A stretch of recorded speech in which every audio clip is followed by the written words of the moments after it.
Aitäh kutse eest lugupeetud korraldajatele ja alustaksin kohe sellest, et uued tehnoloogiad on mitte ainult majanduse vundament, vaid väga suur osa tuumast. Sest uued tehnoloogiad tegelikult on loonud nii palju uusi teenuseid, uusi ärimudeleid, aga ka olnud väga suured efektiivistajad nii ettevõtetele kui ka riikidele. Ehk selgelt on tegemist väga olulise konkurentsi mõjutava aspektiga uute tehnoloogiate puhul. Ja eelmisel aastal kuulus ärikool ja instituut IMD Šveitsis pani jälle kokku konkurentsivõime edetabelit. Seda nad on teinud juba mitukümmend aastat, teevad seda professionaalselt, seal oli 67 arenenud riiki. Pireti poolt välja toodud Põhjala oli top 10 loomulikult, meie 33. kohal, Leedu 30. See mind väga ei üllata, aga ka lätlased on meil väga kandadel. Ja see on mõtlema panev, see lausa ajab närvi. Nii on. Kui minna natukene sinna sisse, siis võib-olla märgiline on see, et me olime kukkunud 7 kohta. Ja see teeb murelikuks. Ja 2 valdkonnas riigi efektiivsus ja ka äride efektiivsus, mõlemad -6 kohta. Ehk see on konkurentsivõime küsimus ja sellepärast tuleb olla nii ettevõtete kui riikidena konkurentsivõimelised ja mul palusid siis korraldajad tuua hästi praktilisi näiteid ja ma õieti räägiks 3 sellisest võib öelda megatrendist, mis siis mõjutavad nii uute teenuste loomist, väärtust kui ka efektiivistamist. Ehk esimene on digitaliseerimine. See on megatrend ja me kõik tajume neid uusi võimalusi, mida on pakkunud siin Eesti, e-riik, see on näiteks e-tervis, see on e-maksuamet, me kasutame seda kõik, aga ka ärid on ju muutnud lausa ärimudeleid, see on e-kaubandus või muusikaäri. Meie konkreetselt sadamas oleme siis digitaliseerimist kasutanud oma targa sadama rakendamise puhul, mis siis juhib kõiki sõidukeid, eriti veoautosid, mitte ainult siis Vanasadamas, vaid ka nüüd ühtsel platvormil kõikides meie sadamates. Iseenesest tegemist ei ole üldse väga keerulise rakendusega, aga väga keeruline tegelikult on äriprotsesside ümbertegemine ehk redesign. Kuna logistikaäri on päris konservatiivne, siis võttis see täitsa palju aega, et meie koostöös oma operaatoritega, antud juhul siis see on siis Tallink, Eckerline ja Viking Line, tegelikult tegime oma protsessi ümber, aga efekt on väga tugev. Esiteks, kliendile mugav. Auto ei pea tulema väga varasadama või linnaalale. Ehk tossutama seal, see on CO2 heide, see on aeg, aga tegelikult me saime mõlemalt poolt, nii sadam kui operaatorid, kulusi alla. Ja selles rakenduses on ka AI element ehk tehisaru element juba sees. Ma ei ole väga suur AI fänn, sellepärast on väga varajases staadiumis veel. Tegelikult tehisaru tuli küberneetika tulekuga juba 50-ndatel jutuks. Ta tegi oma tõusu siin 70-ndatel, see ei ole midagi väga uut. Aga iseenesest, kui kombineerida digitaliseerimist pluss suurandmeid ja tehisaru, võib loomulikult väga tõsiselt oma äri efektiivistada. Ja selle meie targasadama näite puhul tõepoolest on klient rahul, on laevafirmad rahul ja sadam ka. Teiseks, robotiseerimine. Praegu räägitakse tööstus 5.0-st.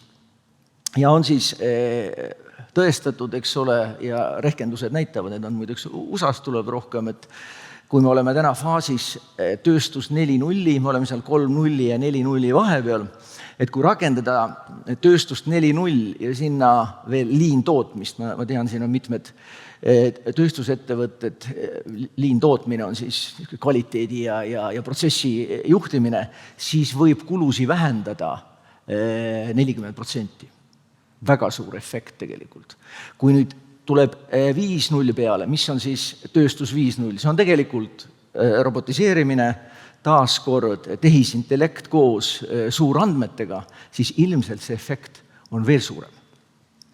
Tallinna Sadama puhul meie kasutame selliseid megasuuri roboteid ja oleme siis ainus sadam Euroopas, kus nagu 3 skais sellised suured robotid ehk pneumaatilised seadmed sildavad laeva. Et see on tõesti ainuke sadam, kus nagu igapäevaselt kõik 3 laevafirmat, Eckerö, Tallink, Viking seda kasutavad ja laev on sillatud 5 minutiga. Selgelt vähem siin kesklinnas õhku paisatud CO2 ja müra, mis on ka väga, väga oluline meie jaoks. Ja laevakaptenid on väga rahul, nad juhivad, eks ole, päädist ehk tahvelarvutist ja 5 minutiga laev sillatud. Seda on siis 1000 aastaid tehtud käsitsi ja võib öelda, et sellel robotiprojektil on oma tasuvus, mis on kuskil 8 aastat. Et enne tegi seda 30 inimest, me saime vähendada kulusi, et siin on nagu väga tõsine business case taga.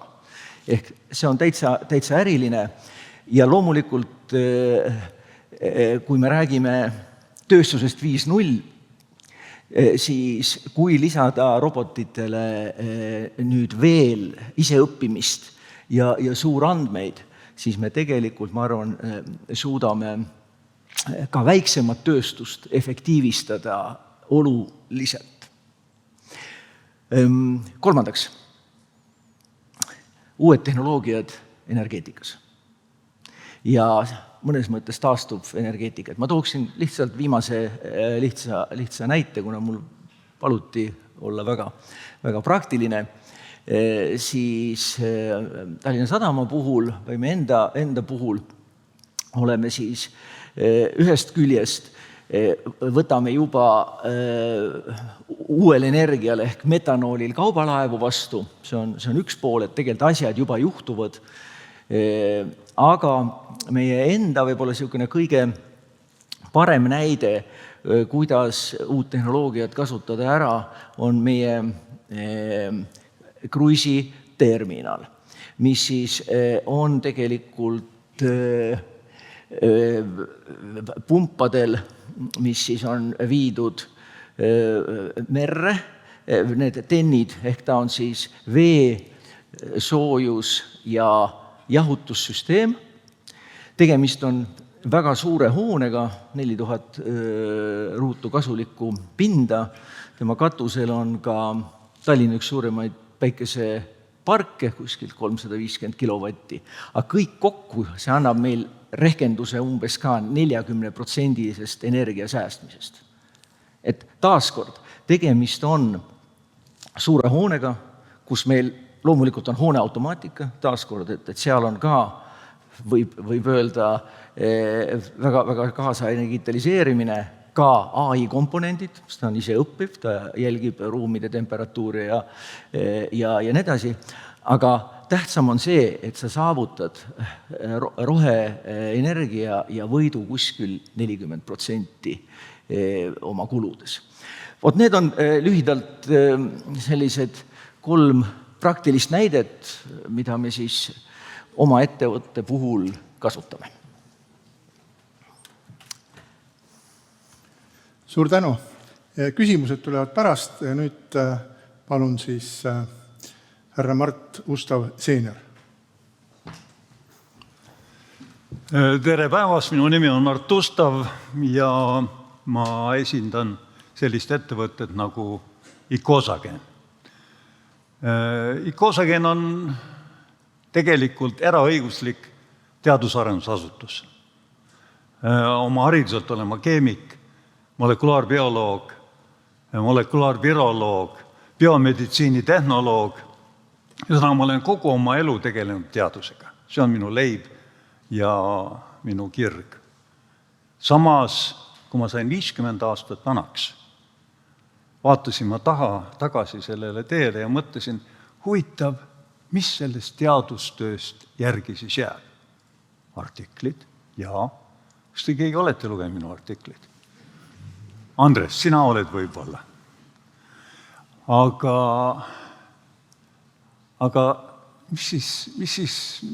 miks pärast ma selle asjaga tegelen? Ja juhtus selline asi, et mu ema haigestus melanoomi.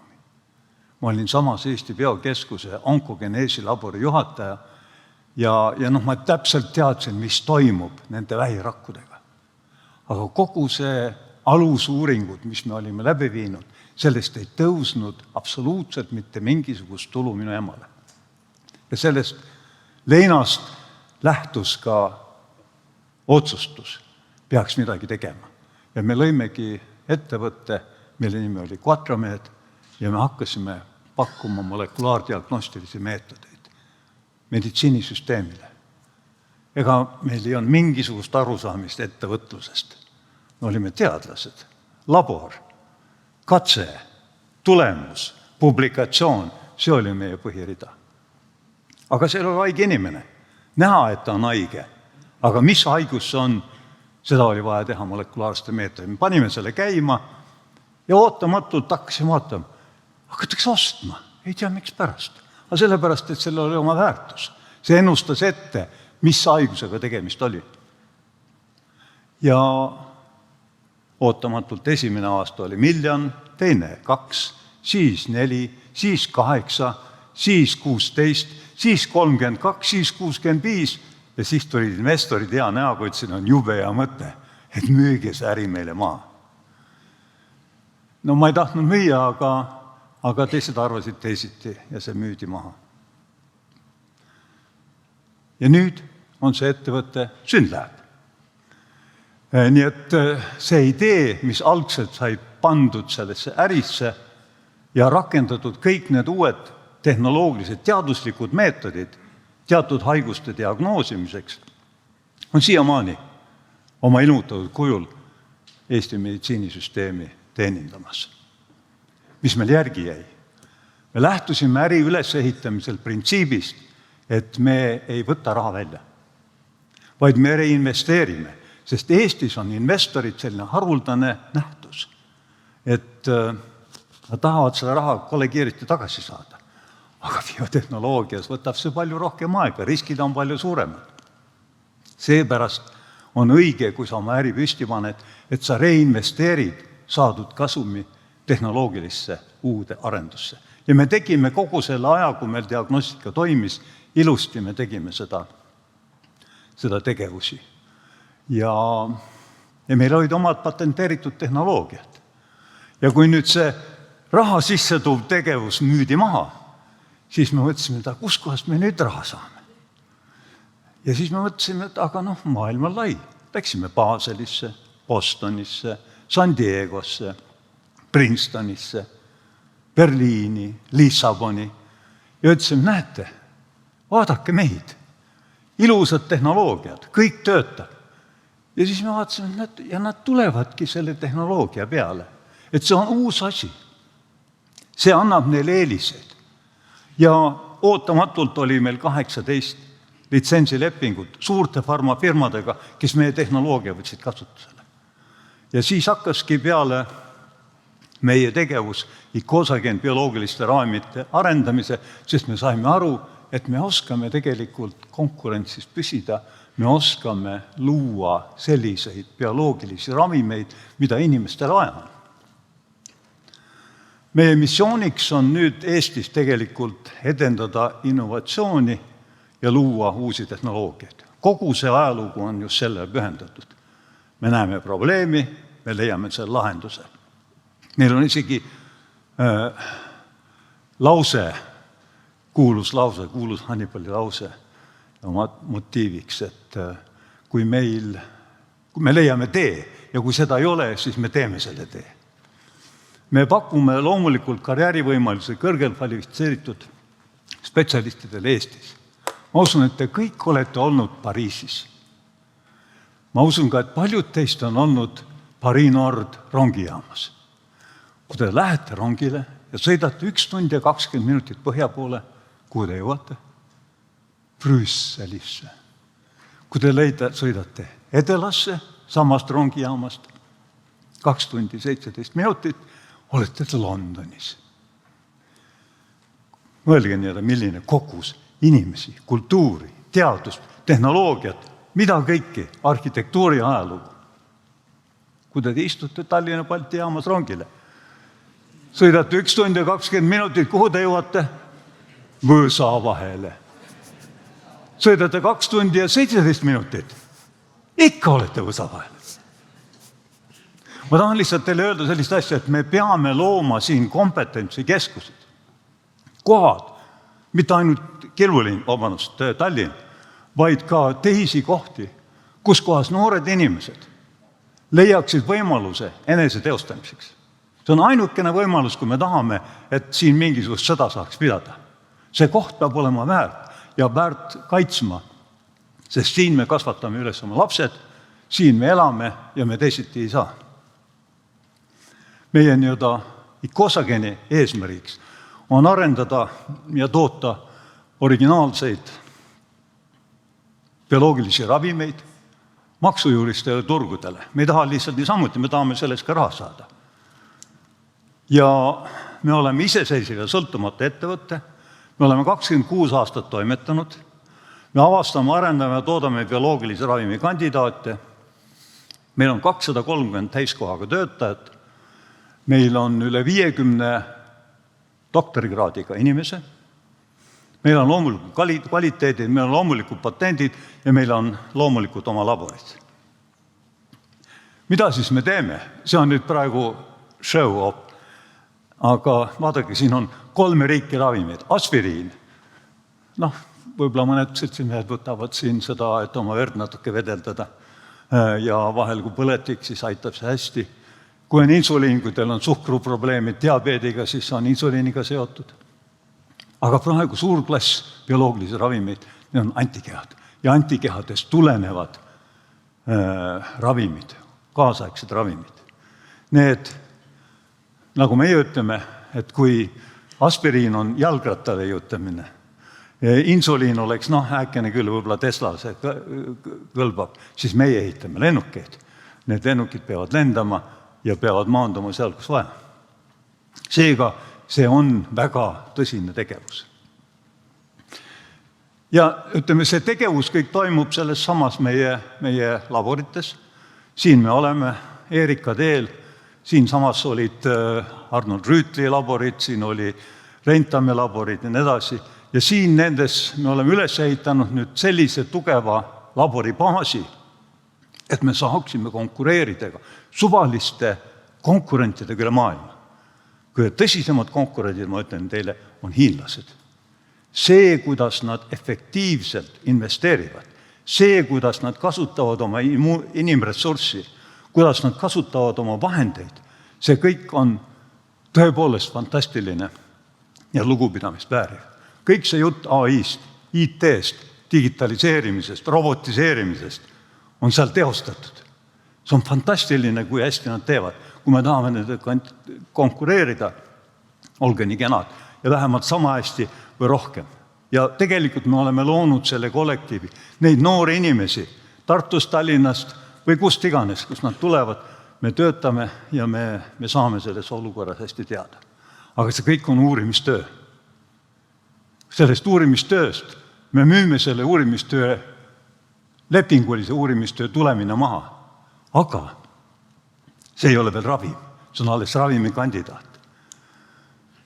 Ja selleks me otsustasime, et me ehitame oma tehasse juba ravimi tootmiseks, kus toimub vastavalt headele tavadele selle sama ravimite juba tootmine sellises formaadis, et nad kõlbavad inimestele sissesüstimiseks.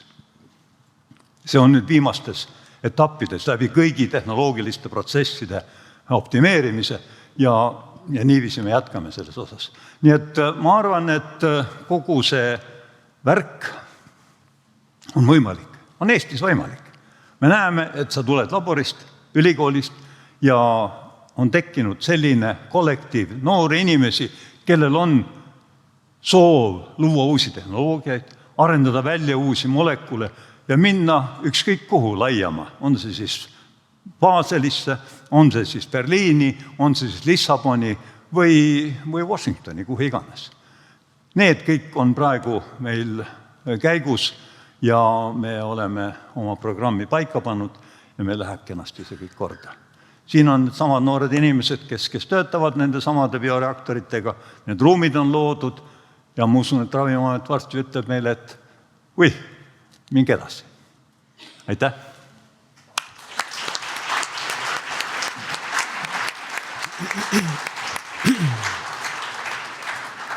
Suur tänu, härra Ustav, see oli erakordselt inspireeriv ja äge lugu kahtlemata. Ja nüüd palun Kelatex Technologies tegevjuht ja kaasasutaja Märt-Erik Martens. Palun. Aitäh. Aitäh kutsumast ja võtan selle võimaluse vastu tutvustada, millega Kelatex tegeleb ja mis uudse tehnoloogia me oleme loonud, miks seda üldse vaja võiks olla ja mis meie plaan nagu tulevikuks on. Et kõigepealt oleme Kelatex materjali tehnoloogia ettevõte ja arendame, toodame nanofiibrilisi materjale. Nanofiibrilised materjalid paljudele ilmselt on täitsa võib-olla isegi uus sõna. Mida nanofiibrid oma olemuselt on? Nad on fiibrid nagu iga teine fiiber, lihtsalt väga väikese läbimõõduga, väga väikeste mõõtudega. Ja tänu sellele, et nad on väikeste mõõtmetega, on neil erilised omadused. Et tavaliselt kõik, mis on alla 1 mikromeetrise läbimõõduga, on nanofiiber. Ja tänu sellele, et neil on väiksed mõõdud, neil on mõned unikaalsed omadused, näiteks nendel materjalidel, mis on lausmaterjalid, on kõrge poorsus, mis on kasulik näiteks, kui sul on väikese, ma ei tea, 1 sentimeetri kohta vaja palju näiteks elektrilaengut salvestada, siis nad väikese ruumala kohta on neil palju eripinda. Ja samamoodi on poori suurus väike, mis tähendab seda, et näiteks saab teha väga võimekaid filtermaterjale, ehk siis nanofiibreid täna küll väiksel skaalal, aga üle maailma kasutatakse, ma ütleks, 20 eri sektoris. Küll aga on üks suur probleem nanofiibritega ja see on see, et nad on väga kallid. Enne kui mina töötasin materjaliteadlasena Tartu Ülikoolis nanofiibritega, siis sellised kommertsiaalsed nanofiibrilised materjalid võisid maksta üks A4 suurusest tükikene võis maksta 1000 eurot. Nendest nagu mingeid selliseid kõrge lisandväärtusega tooteid teha, saab, aga see peab tõesti väga hea toode olema. Ja selleks Kelatex saigi loodud, et kommertsialiseerida nanofiibreid rakendustes, kus siiamaani polnud see võimalik. Meil oli teaduslik läbimurre, me avastasime, kuidas nanofiibreid toota skaalal, mida siiamaani nähtud ei olnud. Ja meie sihtturgudeks siis ja probleemideks, mida me siis lahendame, on peamiselt kasutuskohad nanofiibritele, kus on vaja toetada rakkude kasvamist ja koe moodustamist. See on siis regeneratiivne meditsiin, ehk siis haavaravi, kus siis oleks vaja uuenduslikke ja uusi haavakatte materjale. Haakub natuke ikoosageni tegevustega, et uudsed ravimid, kosmeetikaingredientid, igasugused uued materjalid, mida peaks ennem katsetama kuidagi, et kas nad inimestele on kasulikud ja loodame, et nad ei ole toksilised ja selleks tehakse siiamaani väga palju loomkatseid, aga mis oleks, kui me saaks teha väga relevantseid koe ja organoidi mudeleid, mille peal siis ravimkatseid teha ja kosmeetikaingredient koostisosade katseid. Ja siis üks ambitsioonikamaid suundasid, mis on suunatud siis tuleviku toidule. Mina isiklikult arvan, et see on kuskil 20-30 aastat 20-30 aasta kaugusel, aga siis nii-öelda bioreaktoris kasvatatud kude inimese toiduks, siis liha. Kuidas siis Gelatex siin oma nanofiibritega abiks on ja mis on meie see innovatsioon? Me oleme loonud Halospin tehnoloogia, mis on maailma kõige võimekam nanofiibri tootmistehnoloogia meie teada. Nanofiibrid iseenesest on umbes 100 aastat vanad materjalid esimesest patendist, ehk siis on olnud, nagu võiks justkui mõelda, et on olnud aega, et see tehnoloogia skaleerub, need materjalid jõuavad erinevatesse tööstustesse, seda ei ole juhtunud ja tegelikult, kui sinna sisse vaadata, siis on see täitsa aru saada, miks seda juhtunud ei ole. Ehk siis jah, kõige lihtsalt natukene aru saada, mis skaalal me opereerime, et kõige võimekam elektroketrusseade, mis suudab nanofiibreid toota, maksab kuskil 8 miljonit eurot, tootmisliin siis, ja suudab toota 360 grammi materjali tunnis. Ehk siis jah, sellega võib saada väga suuri pindasid kaetud, aga kui on vaja mingisugust massi toota, see tehnoloogia päris ei võimalda seda. Meie tänane tehnoloogia, Halospin, mis on nüüd juba skaleeritud 2,2 kilogrammi tunnis tootmisvõimekuse peale masina kohta, mis masin istub siit 10 kilomeetri kaugusel, suudab toota juba pea 10 suurusjärk suuremaid koguseid ajaühikus ja lisaks see masin alla 1 miljoni euro. Ehk siis pannes kokku need kaks tõsiasja, et palju väiksem esmane investeering ja palju suurem tootlikkus masina kohta, et meil on võimalik tuua nanofiibrite hinda alla rohkem kui 90%, mis võimaldab tõesti sellise läbimurd, 90% on juba selline, ütleme, piir, kust saavad tulla turule tooted ja teenused, mis siiamaani ei olnud võimalik. Et hakatakse tõesti reevaluate ima üldse, millised järgmised tuleviku tooted ja teenused on, mida siis nanofiibritega turule võiks tuua. Meie ettevõte on küll väike ja me oleme alles oma nii-öelda kasvuredeli esimestel pulkadel, aga meil on suured plaanid ja me oleme päris tugeva juba kompetentsi siin välja ehitanud, ehk siis me suudame võtta erinevad lähteained, nanofiibreid tehakse polümeridest, unustasin seda mainida. Me suudame võtta siis lähteaine, polümeri ja teha sellest erineva diameetri, poorsuse, paksusega fiibreid, erinevaga klassifikatsiooniga, ehk siis kas seda materjali võib kasutada tööstuslikeks rakendusteks, meditsiinirakendusteks, ka miks mitte kosmeetikarakendusteks, et erineva nii-öelda puhtustasemega materjale suudame toota. Ja see meil on ka siin Tallinnas oma laborid, oma piloottootmisüksus ja juba toimetame oma esimeste klientidega. Meie ärimudel, ja siin ma arvan, et see oli võib-olla üks põhjus, miks mind kutsuti rääkima siia, olles palju jällegi oma teekonna ja ettevõtte arendamisteekonna alguses, on see, et me üritame käima saada küllaltki unikaalset ja keerulist ärimudelit, mis on siis tehnoloogia litsenseerimine, ehk siis patenteeri litsenseerimise ärimudel. See siis tähendab seda, et meie patenteeritud tehnoloogia,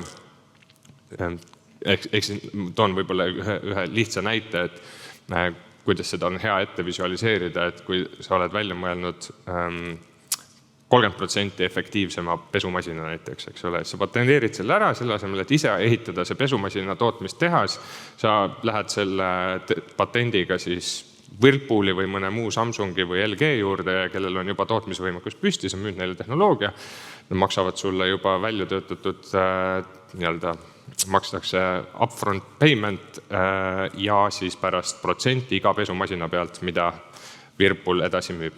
Ja meie siis samamoodi tahame oma nanofiibri tootmistehnoloogia välja litsenseerida erinevatele suurtele ettevõtetele, et siis ise teatavatesse rakendustesse suunatud tootmisvõimekust ise ei peaks püsti panema. Ehk siis metsikult hoiab sellisesse rauda investeerimist ära ja suurendab tootlikkust ja lisandväärtust. Ja täna me juba oleme siis esimese oma litsenseerimistehingu kallal töötamas. Ja lihtsalt ka võib-olla lihtsalt üks selline kiire slaid siia lõppu, et tegelikult Gelatex ekspordib 99% oma toodangust, meil pole mitte ühtegi klienti Eestis. Ehk siis ka selline ettevõtmine nagu Gelatex seda annab võimaluse ikkagi väga metsikult suurendada ekspordimahtusid tänu sellele, et see oskusteave, need uued tehnoloogiad, sellest tulenev väärtus, mis on loodud, see eksporditakse, mitte ei nii-öelda utiliseerita siin koduturul. Nii et seda me teeme, selline see Gelatex on ja hea meelega vastame küsimustele siis kõik kolmekesi koos. Aitäh!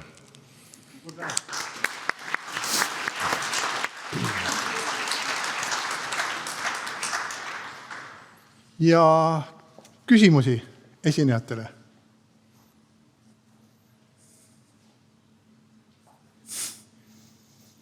Nii, käsi ei näe veel, aga esimene küsimus, Valdo Kalm. Kui tohib, Priit, ma küsin Gelatexi esindajalt, et materjalitehnoloogiad on ju väga kiires arengus, et kas te sellist fiibersukka ka infrastruktuuri jaoks toodate, et meil näiteks on teema, et meil korrosiooni probleem on väga suur. Meri sööb ja need on väga suured investeeringud, mida tuleb kogu aeg kaidesse panna. Kas teil niisuguseid kaetavaid materjali, millega vaiasi nagu sukka tõmmata ümber? Päris, sellist rakendust pole kuulnud veel nanofiibritele. Küll aga võib-olla leiame oma tutvusringkonnas ettevõtte, kes niisuguse asjaga ka hakkama saab. Nii et, jah. Sest see on suur probleem tegelikult. Korrosioonikaitse materjal. Korrosioonikaitse kogu ehituses, aga eriti vesiehituses. Selge. Aga ma küsiksin ise Valdolt seda, et need innovatsioonid, millest sa siis rääkisid, logistiline ja siis magnetiga rauatüki kinnihoidmine, mis on ka üsna tuntud tehnoloogia, et väikse huumoriga öeldud, aga väga asjakohane kahtlemata.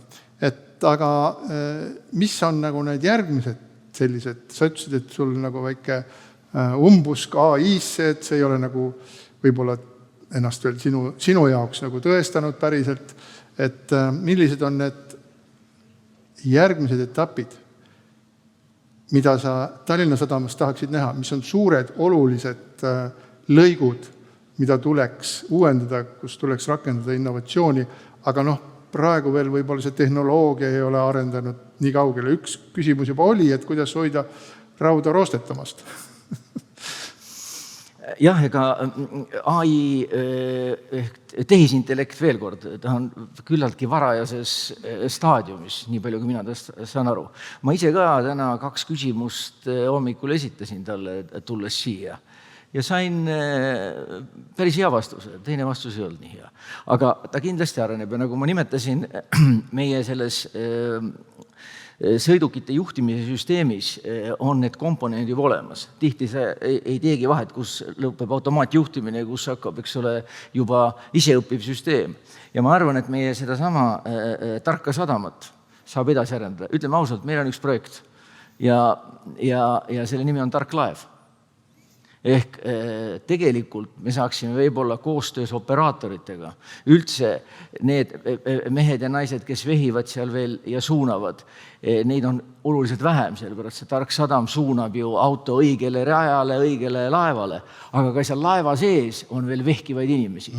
Tegelikult on selline projekt meil Tallinna Tehnikaülikooli ja Mereakadeemia ja kergelt siin Tallingiga püsti ja meie oma laevandus täpselt samamoodi, et selle tegelikult saab ära automatiseerida ja täitsa targaks teha kogu selle kliendi teekonna. Ja sealt on päris suur efekt, sest seal on tööjõukulud päris suured.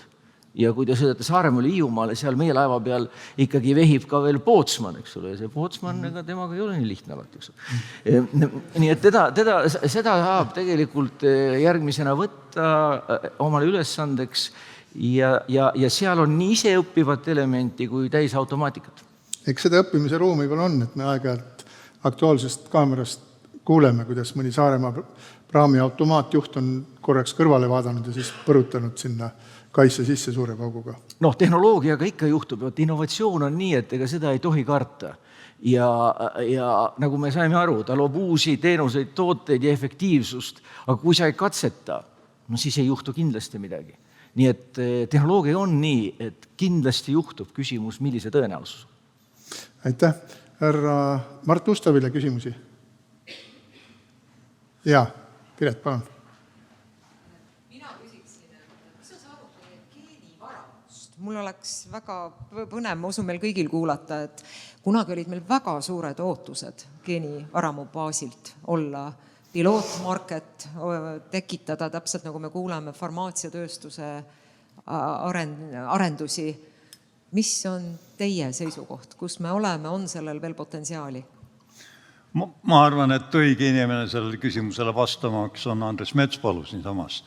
Aga minu arvates geenivaramu kui selline on ikkagi teaduse infrastruktuur. Mitte niivõrd meditsiinisüsteemi infrastruktuur, et sellega nüüd revolutsioneeruks miski Eesti meditsiinisüsteemis. Selleks, et sellist geenivaramu impakti meditsiini ilmneks, on vaja võrratult rohkem kui ainult DNA sekveneerimist ja geenikaartide koostamist, sest elu on palju komplekssem kui ainult DNA järjestus. Ma ei taha midagi rohkem öelda kui seda, et see üritus, mida praegu ülikool pärast 20 aastat geenivaramu riiklikku finantseerimist nüüd üritab teha, ma arvan, et neil ei õnnestu see, sest praegu ei ole kusagilt seda raha saada, et seda kommertsialiseerimist alustada. Ja kuivõrd, ma võin seda väita oma kogemusest biotehnoloogia firma käivitamisel, ega geenivaramupõhise firma käivitamine midagi erinevat ei ole. Sul peab olema turg, sul peab olema maksujuline turg, kes sinu tulemi, on see siis uus tehnoloogia, on see siis uus informatsioon, on see uus ravim, kinni maksab. Kui seda ei ole, siis mina ei tea, kes selle raha välja käiks. Kui 23andMe läks pankrotti, kes toimetus üle kogu maailma, kuulge, kas te arvate, et meil on sellised ärigeeniused, kes müüvad siis need meie Eesti patsientide SNP-d siis nüüd kusagil maha või? Võib-olla müübud. Ma tahaks näha seda. Kas härra Metspalu soovib seda teemat jätkata äkki? Kas saab mikrofoni?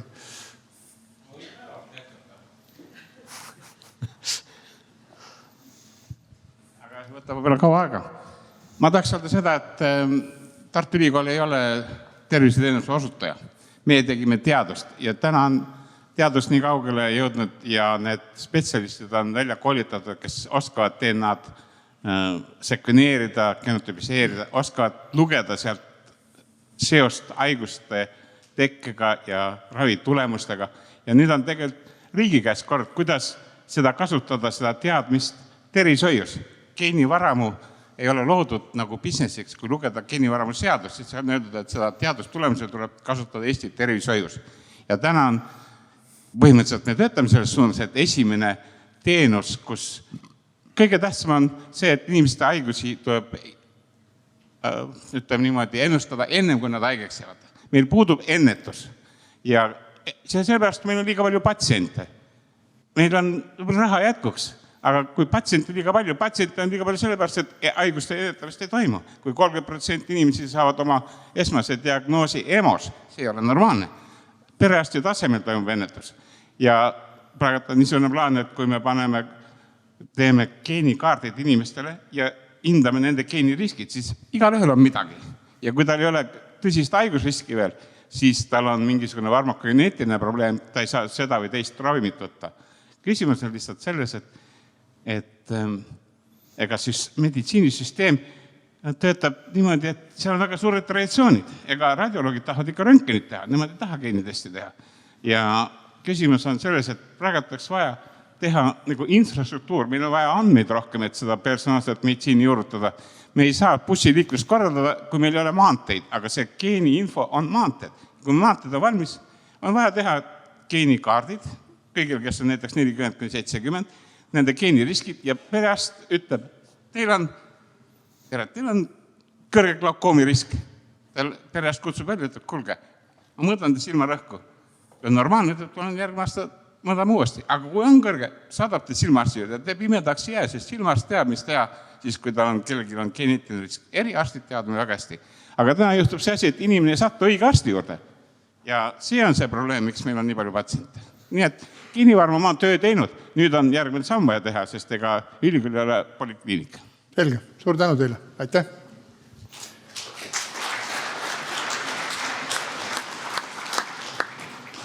Ma küsiksin härra Ustevilt ka ühte asja, et te vaatasite seda transpordi küsimust võib-olla natukene kitsalt, et kui Piret Mürk enne meile joonistas siin suure pildi sellest, kuidas Taani ja Saksamaa vahele ehitatav Euroopa kõige suurem tunnel hakkab oluliselt muutma, siis neid kaubateid, mis võiksid läbida Rail Balticu tõttu Eestit, aga võib-olla nad hakkavad minema kuskilt mujalt.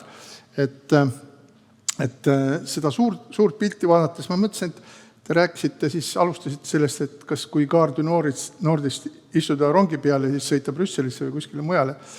Jaa, aga ma lähen sinna samasse Valdo Kalmu sadamasse, istun laevale, 1,5 tunni pärast ma olen Helsingis, ma lähen Tallinna lennujaama, mis oli kunagi Pireti tööväli, istun lennukisse, ma olen tunni aja pärast olen Stockholmis, olen Londonis, olen igal pool. Nii et kuigi need ühendused võiksid olla paremad, aga tegelikult ma tahtsin öelda seda, et ega me nüüd Võsas ikka päriselt ei ela, et me tegelikult nende oma ühenduste tõttu me ikka oleme päris Euroopa käest ühendavad.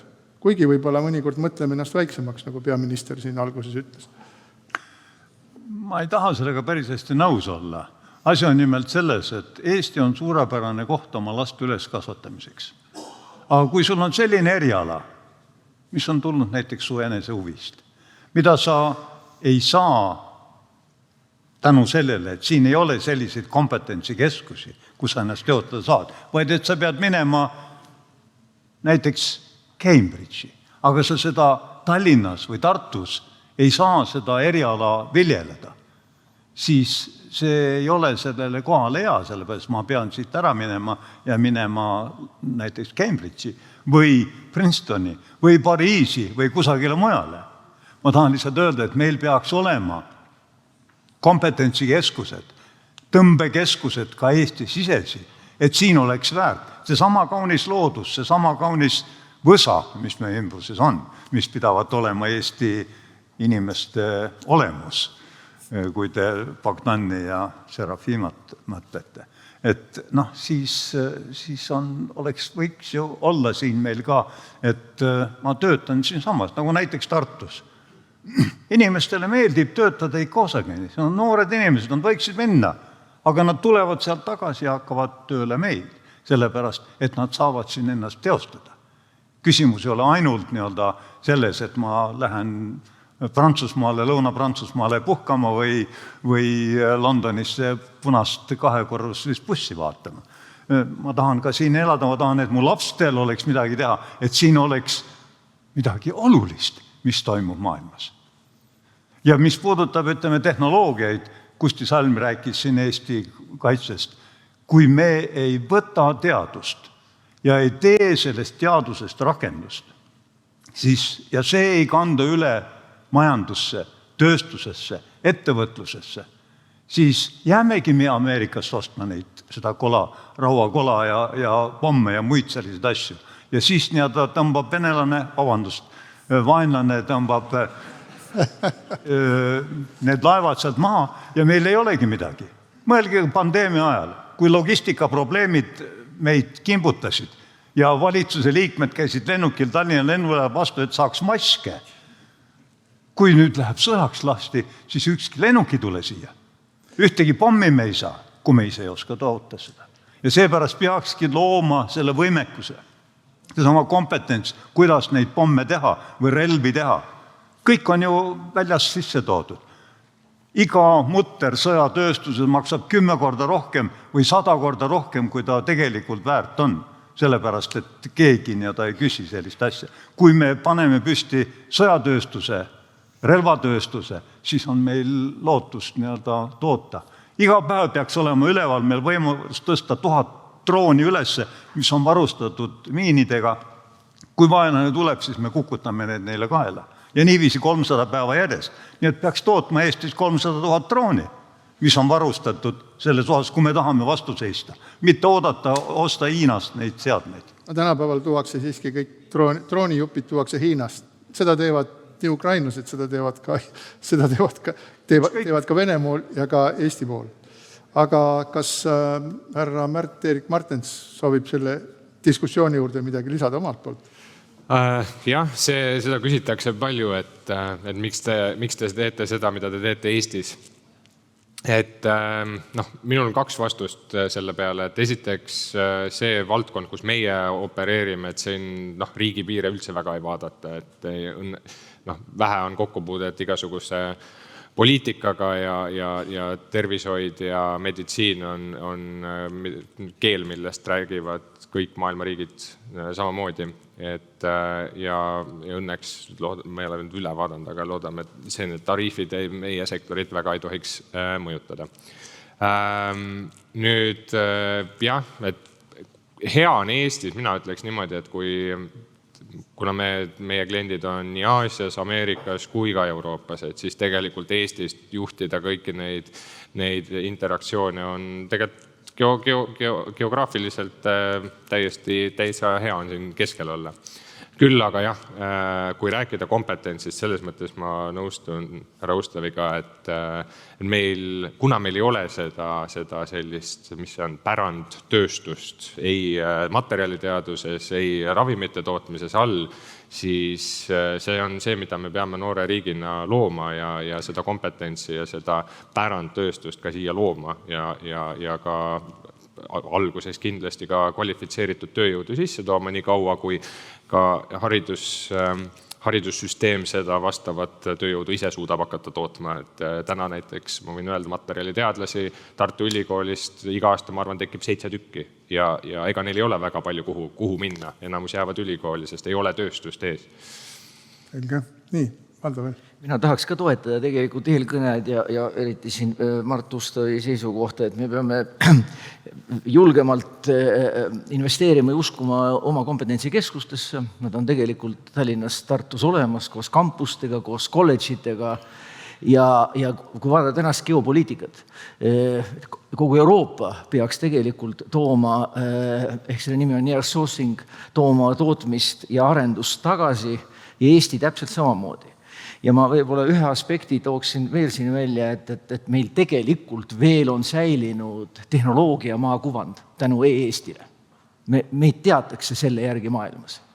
Need on 2 asja, eks ole, on e-Eesti ja Arvo Pärt. Selle järgi teatakse. Ja me peaks seda kuvandit ära kasutades mõtlema selle peale ja juhul, kui me isegi masstootmist ei suuda siin Eestis teha, meil on väga kõrge energiahind ja küsimus on meie tootlikkuses ka, siis kolleegid rääkisid patentidest. Näiteks Nokia tänane ärimudel, Nokia on uuesti tõusuteel, 70% on Nokia käibest on patendid. Sest Apple ei leiutanud ju mitte midagi. Ta lihtsalt kopeeris ja kombineeris kokku. Seal on väga palju endiste Nokia inseneride välja mõeldud. Ja ärimudel luua nagu uut väärtust, tehnoloogilist väärtust patentidega. Ma usun, et teil on ju samamoodi mitmed patendid, mida võib vaadata kui eraldi ärimudelit. Aitäh!